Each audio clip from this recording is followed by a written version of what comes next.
Ciao! So, this is VA question number 2. So, what do you miss most about working in an office?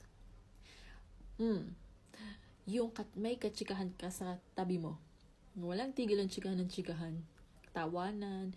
So, habang nagbibilang siya ng cash, ng transaction niya, ako naman nagagawa ng cheque. So, nagkukwentuhan kami about life. Tapos, mga kalokohan. Tapos, yung hindi pa nag-uumpisa yung sa umaga, hindi pa nag-uumpisa yung work nyo. May chikahan na agad. May marites time na agad. And then, pagkatapos ng work nyo, sabay kayo maglalakad, mag-commute. So, yun yung nakakamiss.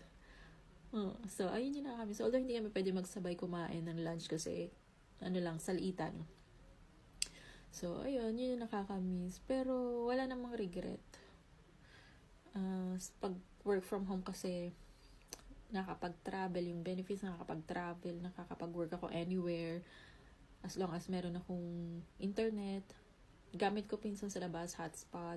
So, yun. So, kayo, gusto niyo maging VA? So, learn how to become virtual assistant with me and basic SMM.